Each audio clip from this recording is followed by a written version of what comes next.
Luasan tunggal kandhane siji critane nanging kaya bareng mangkate. Bambang Wetana rentak sumeblak swara tisan Hyang Pradangapati amarjangi Jagataraya. Pambabara sawijining crita tumrika warnane ingkang mapan ing negara Traju Tresna. Ya sinebut ing negara Surateleng. Ora semoga kalamunta minangka bebukaning kandha. Upayan kali satu satan jangka kali najan sewu tatan pikantuk sedasa ingkang pindha negara Traju Tresna. Sinarubasan kula kenging jero tancepe dhuwur kukuse padhan jagate wada puncarane. Dasana Grimanjang kunjung pasir ukir Jinawi Gemah Lipakarta Turta Raharja. Panjang tuwa capari kunjung luhur kali bari pasir samudra ukir gunung. Dene negara Traju Tresna ngurake pagunungan maringake pategilan kang sarta ngayunake bandaran gedhe. Losoro subur kang dinandur Jinawi sarumurah kang tinuku Gemah lampahing kula dagang Surya Ratri datanana pedhote. Labet datanana kasang sayane marga. Ari bakal kula jalmu mantu kang sami katrema bali Wisnu modha jejelapi pita bentuke tepung taritis. Papan liar katingal pak awit saking Raharjaning Praja. Karta tebing parang mukul harja para kawuling padusunan padha ayem tentrem atine mungkul marang pangulaing tetanen. Imanipun kebro sapi pitik ing dateng ingkang sinansangan. Yen raina padha glaring pangun wanci bengi padha bali marang kandhange dhewe-dhewe. Para mantri bupati padha wicaksana ning pating kawruhina antaraning dalu. Tansah budidaya luhuring Sri Naranata ingkang gawe gambar kencana ing negara Traju Tresna. Mboten making kanan keng raja senajan ing raja Mahapraja. Kathah ingkang sami sumuya Tantarana Bandayuda mung kayungyun mring bebayaning kautamen. Wasane kang colak sami mangklung kang tebih sami amentiung. Saben kala mangsa wasara gul-gul Traju Tresna sami asok bulbekti glondong pengarang-areng. Peni raja peni guru bakal guru dadi. Ingkang nawa tandha panungkul sinten to gegununganing Sang Prabu ingkang gawe dampar denta. Ora diucap juluk Sang Prabu Bama Narakasura. Ya Prabu Bama Narakasura. Ya Raden Suteja. Narendra Muda tumaruna gagah prakoso godhek kok simbar jaja turta sekti mandraguna. Mila datan muka kalamunta rina pangreng jalu Sang Prabu Bama Narakasura. Anggung sinutan dening para nayaka praja saindenging negara. Sinten ingkang kaparingan ngayun tumrika warnane Mantri Pangarsa Patih Wasisaning Praja. Ya warangka negara Traju Tresna. Ingkang awasta Ditya Kalpatih Pancatnyana. Wujudara suksa sagunung bujan gedene mila datan mokal. Kalamun isih siung kanan kiring modhot nganti kaya culane marak. Wandune rasa suwir wetak kaya gelap yen sego kaya geluduk. Yen angop nganti kaya prahara. Sumambung rapeting nguri ing montapalten ningkira Sang Werya Patih Pancatnyana. Ana prataning rata denawa ingkang pamangkat Senopati lan agul-agul. Inggih Ditya Kala Yayagriwa. Liwat Ditya Kala Aswendra. Wujudipun Gunung Bucan tanpa beda kaya Pancatnyana Bapak Esdiyu. Eling-eling negara Traju Tresna mujudake negarane para buta. Bila tatan muka kalamunta sak-isen-isening praja mung sarwa buta. ana ratu ya ratu ning buta ana patih ya patih ing buta ana senopati ya senopati ning buta ana omah ya omah ing buta ana tontonan ya tontonan buta ana wayang ya wayang buta ana yoga ya yoga buta ana sinden ya sinden buta nanging wis dadi putri putri buta ana dalan buta nanging wis insap warna-warna busana Sang Prabu Bawanaraka suruh tira-tira kanthi kaya panjraing Puspita ira kamangkon lan pangudias maring dina kalamunta dereng kawijil ing lesan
Badoyo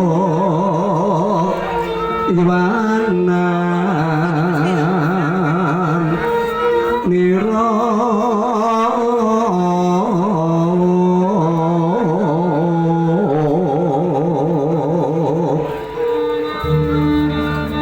sulatira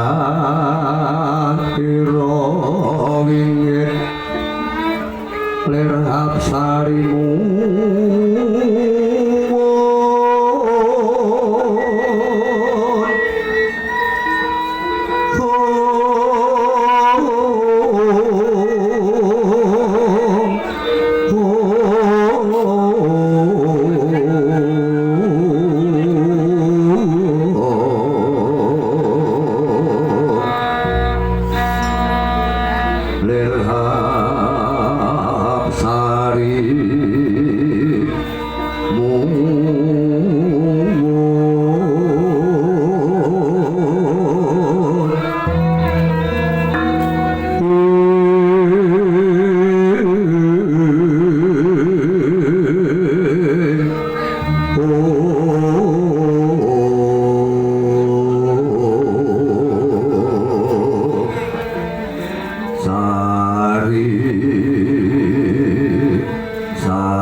sampun miyos risan Narapati kondoro kedaton inarep manggo bedayane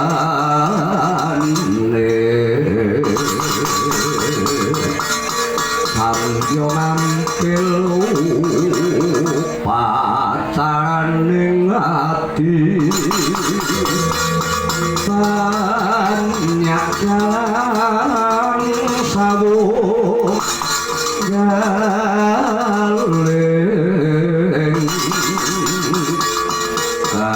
kancana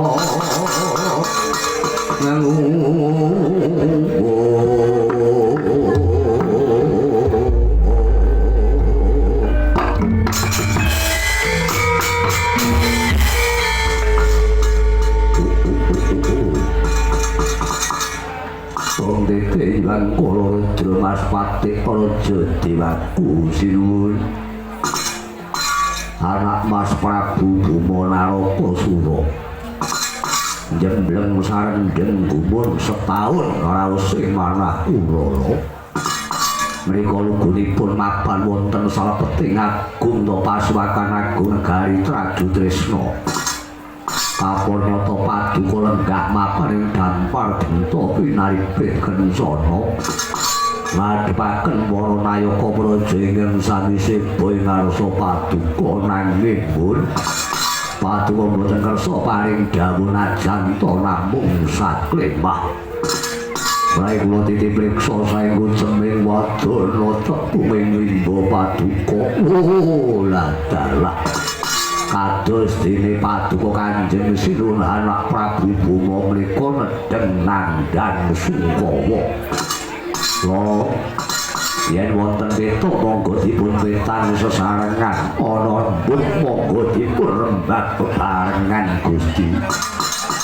Sadya kados napa negara menika mawa tata tersipun ana tatananing ana ratu gustine ana patihe ana tumenggunge ana adipatine ana senopatine ana prajurite lho yen sajak wonten swasana ingkang ganggu gawe katentremaning penggalih paduka Gusti kula ingkang sinuwun. Oh, tumulya paring dawuh dhateng kula pun Pancatnyana. Babadya kados napa kula minangka jejering abdi, minangka jejering pepatih utawi warangka nata menika sampun paduka sumpah saderengipun yen to urip kula sak wetah kula gesange Pancatnyana sak mutuhe amung kula sugataken kangge kamulyan paduka Gusti kula ingkang sinuwun Prabu Bama Naraka. Paman balik satu.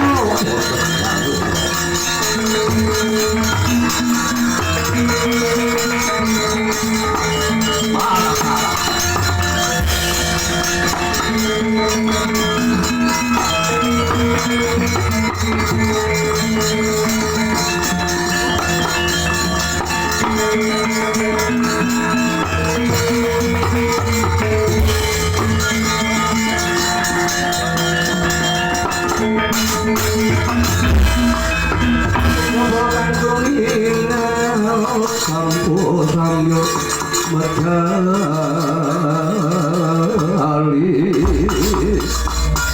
rasate wilteng godo nyanggung mangun saniti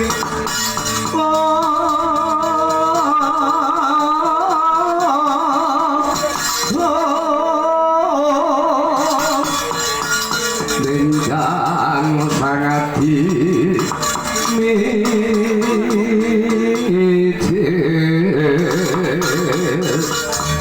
Patinyo motal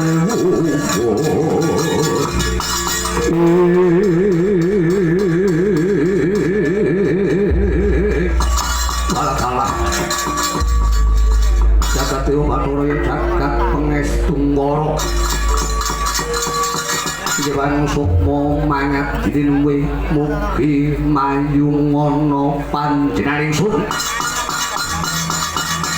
Dewan sukma mangat dinwe mugi mayungana sagung dumadi te Pancatnyana te kawula nok-nok wonten timbalan ingkang dawuh lan kowe ayagrima wonten timbalan ingkang dawuh Gusti uga kowe Ditya Kulaswendra kawula nok wonten timbalan ingkang dawuh sadurunge sapalise nggonku ngandhari wigati kapula panjenengan sun nyuwun gunge samudra pakasukala dhisik labet bebasan wiwit pethek ing surya nganti meh bedhug wiwit pethek ing surya nganti meh bedhug sira sowan marak ana ngarsaning sun nanging datan panjenengan sun ajak bukan babar pisan de Allah nok ngeslaken dawuh sinuwun Sauger Paduka sampun kersa paring dawuh menika sampun mujudaken umum padhang mapan jroning manah kula apa kaya mangkono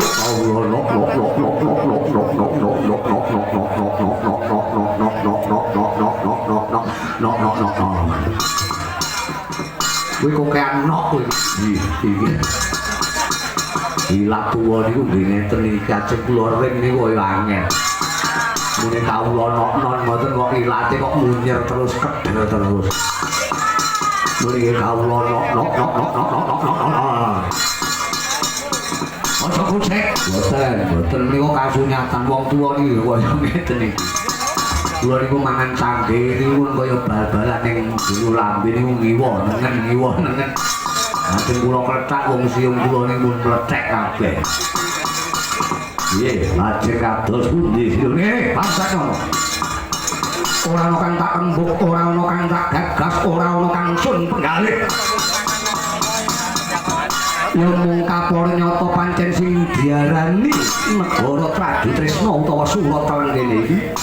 Kegolong negara ingkang ayem tur ya ayo, ya. Kegolong negara ingkang ayem tur ya ayo. Kegolong negara ageng tur ya agung uga kena diarani negara ingkang subur makmur gemah mripat lo jinawi karta tur hasil. Ya mung bae yen ora tamat-tamatke Udakara wis ana 3,5 candra. 3 sasi setengah. Patarana salah sawijining wewengkon negara Trajutresna sing diarani ing Kadipaten Tunggarana. Ya kuwi Adipati Kahana ora katon sowan ana negara Trajutresna pinuju mendhak dina Pasukan Agung. Ndak itu wis ana 3 candra setengah sik 3 sasi mundhur. Kahana wong Tunggarana ora sibuk. Kula tuwa rasa ana jroning pitakon mapan penggali ingsun. Engko aja Adipati Kahana kena diarani ngimo penggali. Apa ora kulung pawartosi? Sapone wata miturut batul sinambi wara-wara sinambi lidak dilindungi karna miturut para manggalaning sandi ing tak utus. Meter-meter ya paningal mapan kiwa tengening Kadipaten Tunggarana. Saperangan wong Tunggarana kaya-kaya surat teluk marang Trajutresna ning asok glondong pengareng-areng. Asok wujuding bulekti marang pringgondani pancak welas. Wah!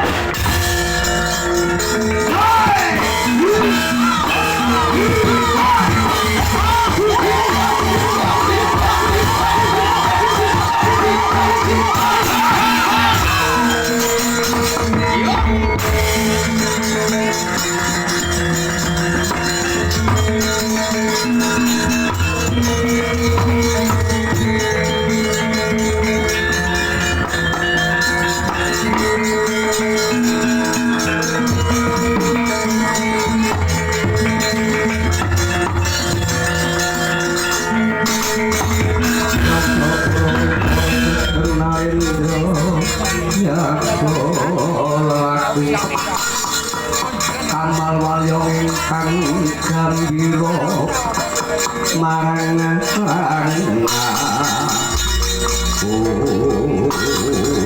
ora dalah sinuwun. Yen to pancen ing diarani pekabaran ing Paduka Tambi palapuran saking Manggaling Sandi menika bener-bener estu kalamunta Adipati Kahana ingkang mapan wonten Tunggarana.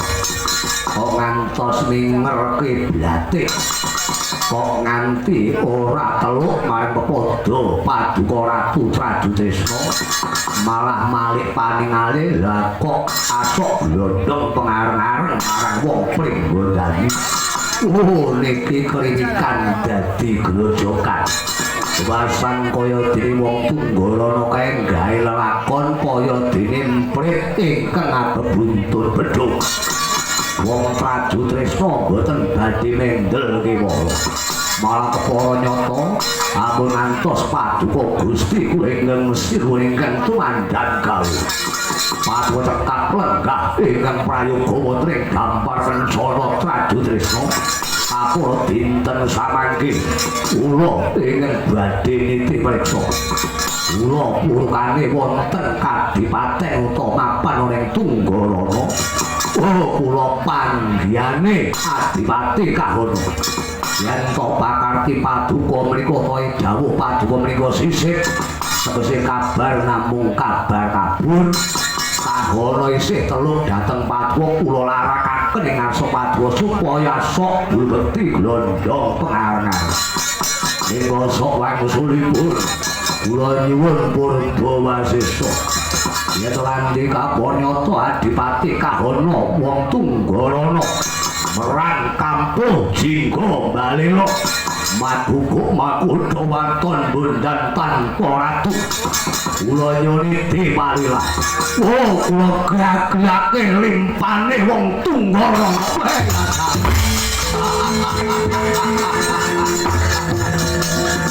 Pate Pancanyana.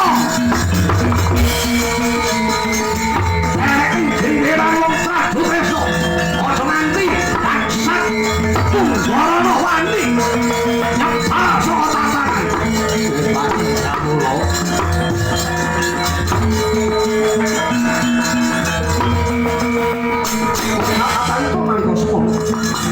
Dene rampung ing dalem ngandika Narendra Guru Trajutresna Prabu Monanakasura. Yang Patih Pancanyana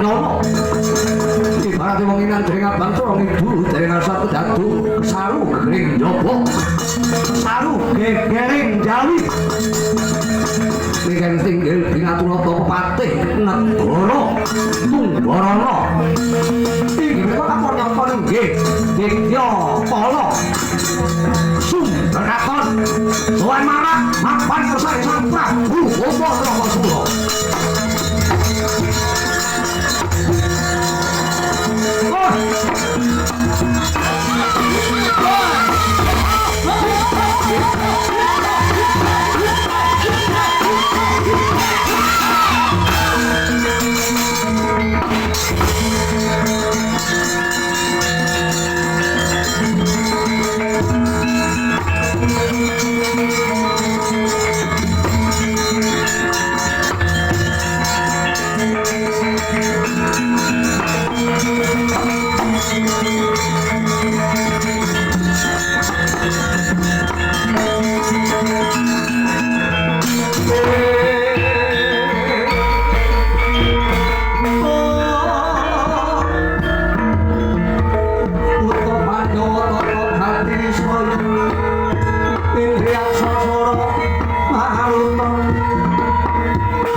Kadipaten Tunggarana Ewa Dening Sudimaswani kula pun Ditya Kala Sumberkaton kepareng kula marang ingkang sopadosipun Prabu Bamanarapa Sura nampi dawuh timbalan lan utusan minangka dutaning Adipati Kahana ing Tunggarana pilakala maju lungguh Sumberkaton wis wae dawuh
Sendikaken dawuh sinuwun.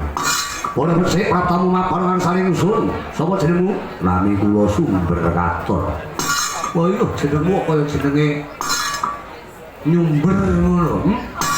Nggih panjenengan menika kawontenan kula pun Ditya Kala Sumberkaton. Ora mau ganti Sumberjo apa Sumber apa? Mboten sinuwun menika kawontenan kula nggih. kados mekaten nika didelok ning pakem pustaka raja nggih nami kula ingkang terdaftar nggih sumber katon. Boleh bersih pratamu mapan ana ing pasaran Gun Traju Tresna berkaton. Pangestu paduka sinuwun Prabu Bumanaloka Suraswana kula manggil wedal tunggal napa. Namung keparing kula ngaturaken sumungkeming pangabekti mugi kunjuk sandhaping wadha paduka. Ya, ndak tampa tangan kula loro. Akarya bombong mapan jerit casing sulungguh simira. Wis waken dawuh sinuwun. Ya mung bae kadingare. Adat ingkang lupiya, adat sinuwis. Ingkang prapta swan ngabiyantaraning ingsun kuwi ora ana liya ya ki Gusti Ratumu, ya ki Adipati Kahana ing Tunggarana. Ning ya kene sawise udakara telung candra utawa telung sasi kundul. Adipati Kahana ora sowan ngarsaning ingsun pendak dina Pasewakan. Kok malah dina iki ingkang prapta mapan ngarsaning ingsun dudu Adipati Kahana kok mung sesulih kowe sumber katon. Eneng apa sumber katon? Parmatun ngarsa paduka Gusti kula ingkang sinuwun. Kejaba kula sowan nika kapranyata ndasaken kagiyating penggalih paduka. Ning menika nyuwun pangapunten kula kinarya dados buta. Utawi kengkenan utawi utusan. Kula dipun utus ing Kanjeng Sinuwun Prabu Adipati Kahana ngaturaken nawala. Nawala. Inggih sinuwun. Nawala. Inggih. Nawala. Inggih. Kowe diutus ngaturke nawala. Kawula nok-nok nistaken. Aturna ngarsaning sun layang kaya ora wacane saka Ratu Gusti Kahana.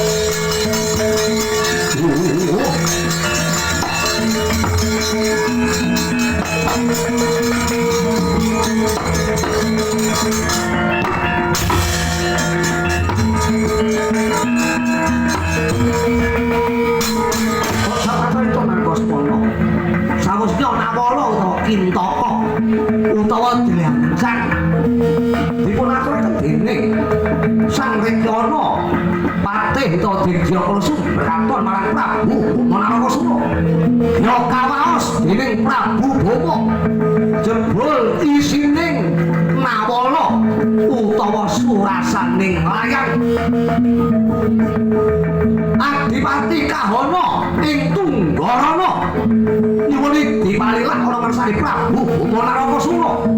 Wiwit dina iki adet kedaton dhewe adet Narendra Dewaparing Tunggarana ora bawa perintah negara Traju Tresna kagiat Prabu Bumanaraka Sura.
Ingkang tetela boten badhe watur ambek wiwaraning Kintaka saderengipun kula aturaken dhateng Padosipun Prabu Bima Narakasura. Bagus. Kowe weruh isine nawala. Bareng Sumaca Surasari nawala. Layak Kahana pirang-pirang Watandra rasa dengan saringsun. Jebul Kahana maguguk makna waton bondan tanpa ratu. Dina iki bakal adhet negara dhewe nyempal saka Tradu Tresna madhet negara Tunggarana keparat Kahana.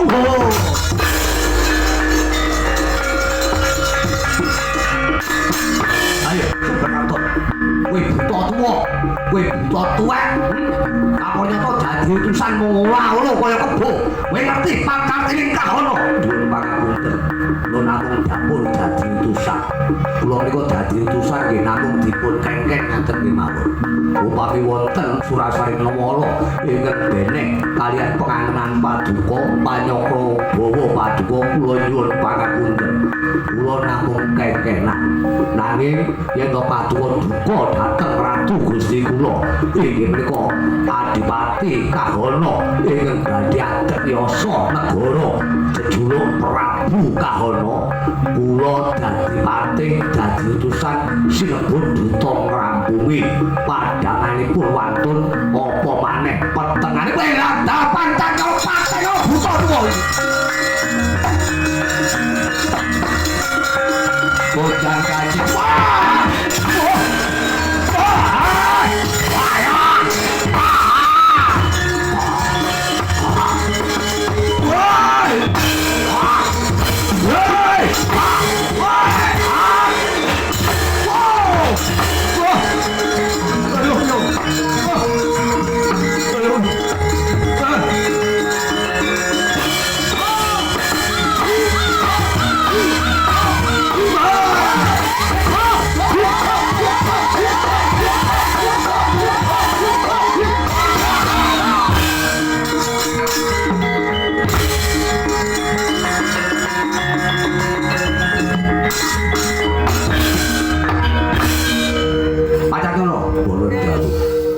Wis dikongkon orang ngrampungi tak kongkon mikut marang Subrakaton ora iso nyekel Subrakaton malah jogetan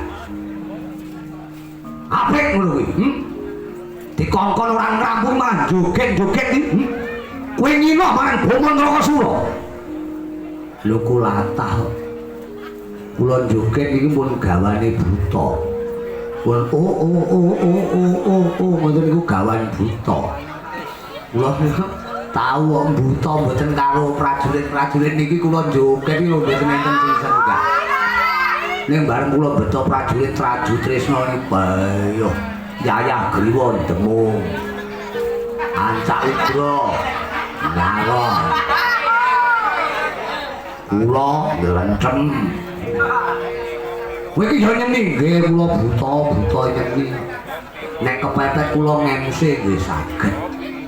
Wong kula buta. Nek ora jogetan kaya ngono kuwi lha nggih mun gawane buta.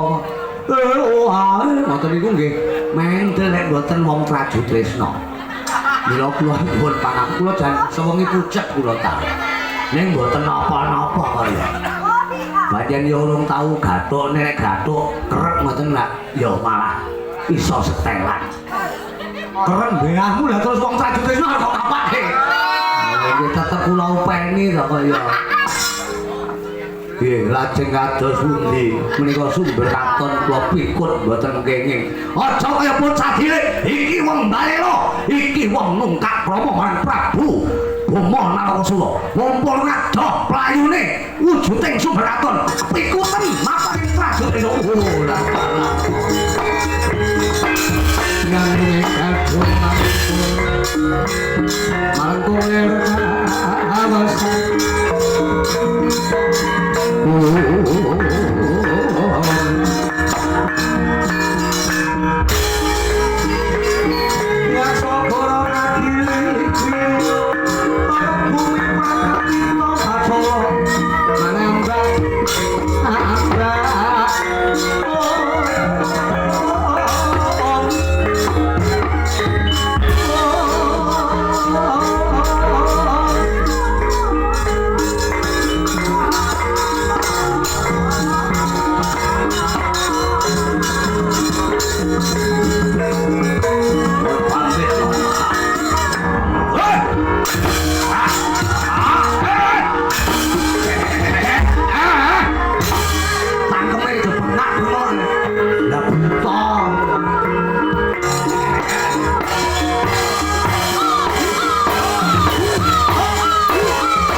sinuwun.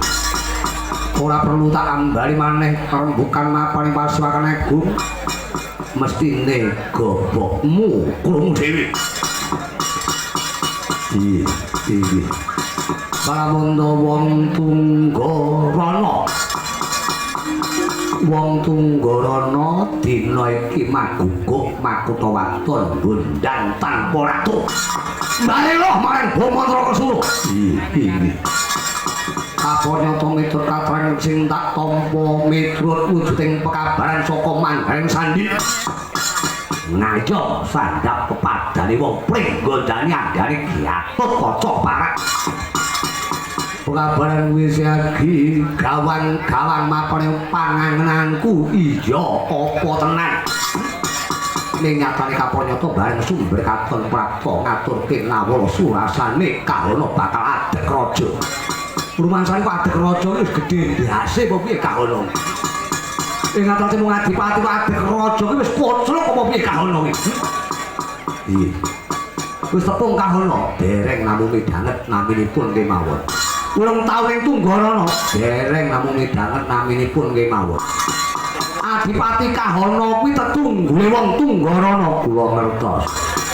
Ning kula dereng nate ngrika pendak padha tindak wonten ing Tunggarana kula kenteng nggo praja. Kaya ngono Yayagriwa. Iya. Kula dina iki kapanyata rawe rantas malang ya kudu diputung. Najan to Bomandra Kesura kegolong ratu muda ning kapanyata aku kudu bisa mrantasi saking apa wae kang dumadi gunjak kaiban prajurit. Siaga wajah bulu wasan baru kang padha gantung saka pae kampe belum kasih bulu wasan kok. Prajurit ketok aman.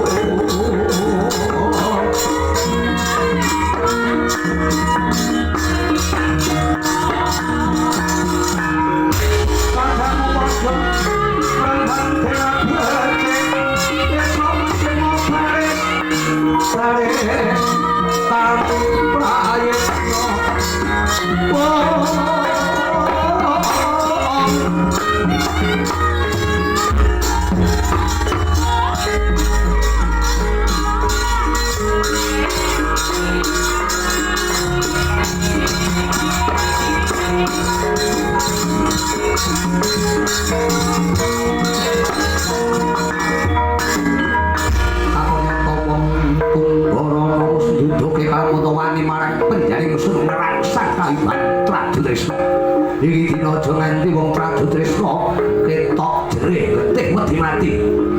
Kowe minangka wujuding wadyabala manggalaning para prajurit lan para setapati agul-agul negara Pradutresna. Tak keparingi metu njaba bumbana kang padha gantung sibuk. Dawuh para prajurit tulasan prekrampit brungkat timpul katon lanang kuasakno nyekel gegaman. Para buta berduak sing mapane pakupaning marang aja anjur kang kenging perlu duwe-duwalana sak kabupatene. Dina iki uga ibarate cara Kahana kendarbeni upaya wis lali marang janjine.